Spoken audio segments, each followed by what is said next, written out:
Picture a wide, dusty plain in the ancient world, where a massive group of people, the Israelites, are camped out, ready to move into a new land. Today, we're diving into one of the wildest stories in the Bible. It's found in Numbers chapter 22, verses 1 to 41. It's called Balaam's talking donkey, and it's got everything. A greedy prophet, a king in a panic, an angel with a sword, and yep, a donkey that talks. This tale is funny, surprising, and packed with lessons about listening, humility, and God's bigger plan. It's a story that feels like it could be a movie, but it's straight from the Bible. Let's jump in and see what makes it so unforgettable. Our story starts with the Israelites, God's chosen people, on the move. They've been wandering in the desert for years, led by Moses, and now they're camped on the plains of Moab, just across the Jordan River from the Promised Land. They're a huge group, hundreds of thousands strong, and their reputation precedes them. They've just defeated some neighboring kings, and the people of Moab are terrified. They're thinking these Israelites are coming for us next. The king of Moab, a guy named Balaam, is losing sleep over this. He's heard about the Israelites' God and their victories, and he's desperate to stop them. Balak's not a soldier, it's more of a schemer. He decides to hire a professional to curse the Israelites, hoping a supernatural attack will weaken them. Enter Balaam, a prophet from a far-off place called Pether, near the Euphrates River. Balaam's got a reputation as a spiritual big shot, someone who can bless or curse people with real power. Balak thinks, if I can get Balaam to curse these Israelites, I'll have the upper hand. So, Balak sends a group of his top officials to Balaam with a big offer: bags of silver and gold, plus a promise of honor if he'll come to Moab and curse the Israelites. The officials show up at Balaam's house, lay out the deal, and wait for his answer. But Balaam's not an Israelite, but he knows about their God. He tells the officials, stay the night. I'll talk to God and see what he says. That night, God speaks to Balaam clear as day. Don't go with them. You can't curse the Israelites, they're blessed by me. Balaam wakes up, tells Balak's men, no deal. God says, I can't curse them, and sends them packing. Balak's not one to give up easily. When his first team comes back empty-handed, he doubles down, sends a bigger, fancier group of officials, more important guys, with even more money. They show up at Balaam's door and say, name your price. Balak will give you anything rich as fame. You name it if you come curse these people.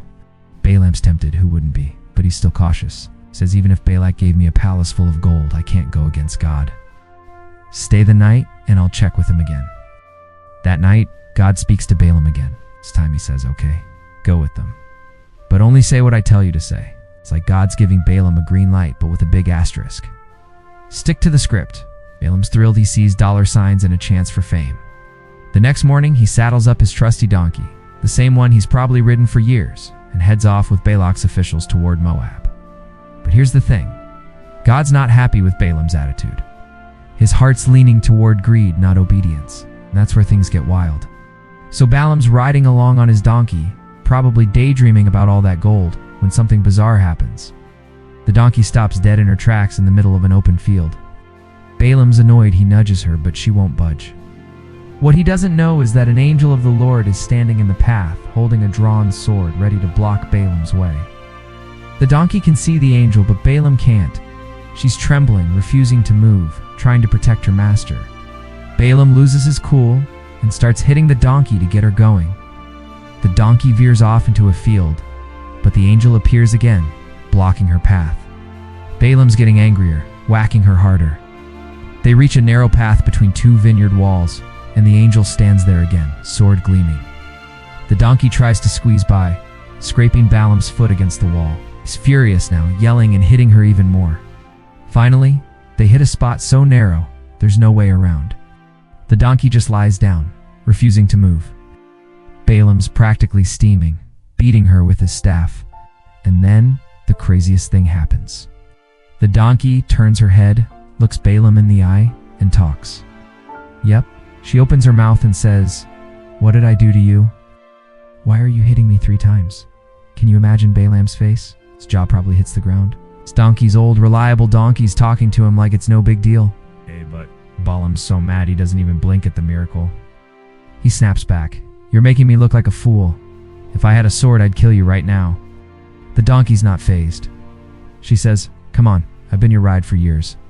Have I ever acted like this before? It's like she's reasoning with him, trying to make him see sense. And right then, God opens Balaam's eyes. Suddenly, he sees the angel standing there, sword in hand, glowing with divine power. Balaam drops to his knees, terrified. The angel says, "Why are you beating your donkey? She saved your life 3 times. I was ready to strike you down because your heart's not right. You're chasing greed instead of obeying God. If she hadn't stopped, you'd be dead." Balaam's shaking, he says, "I messed up. I didn't know you were here. I'll turn back if you want."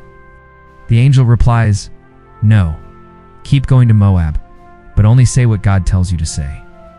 Balaam nods, humbled, and continues on, a little wiser and a lot more careful.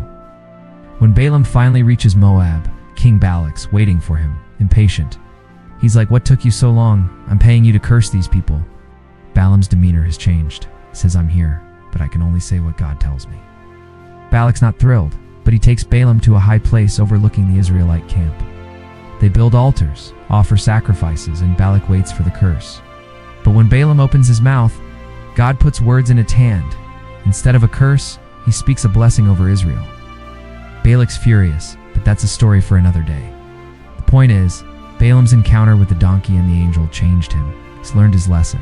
God's in charge and you don't mess with his plan.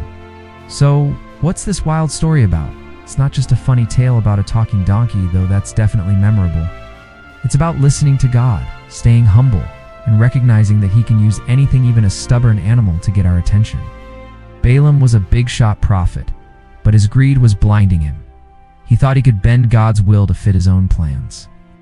The donkey, of all things, became God's voice to stop him in his tracks. It's like God saying, "If you won't listen to me, I'll use whatever it takes to get through to you." There's a lesson here about humility. Balaam was so caught up in his own importance that he didn't see what was right in front of him. The donkey, lowly and overlooked, saw the truth he couldn't. It's a reminder for us. Sometimes the simplest things, a friend's advice, gut feeling, or even a random moment, can carry God's wisdom. Are we paying attention, or are we too busy chasing our own goals? The story also shows God's protection. Balaam could have died if the donkey hadn't stopped. God used her to save him, even when he was being stubborn. It's a picture of grace, God stepping in to redirect us, even when we're off course. And it's a call to trust God's plan, even when it doesn't match our own.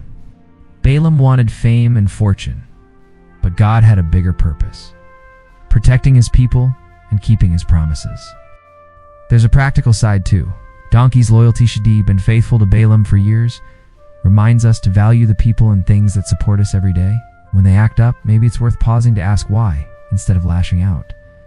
How often do we get frustrated when things don't go our way, only to realize later there was a reason? This story fits into the bigger picture of Numbers, where God's guiding the Israelites to the promised land, despite obstacles and enemies.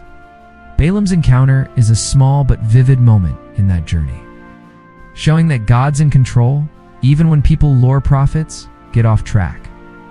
It's a story that resonates today.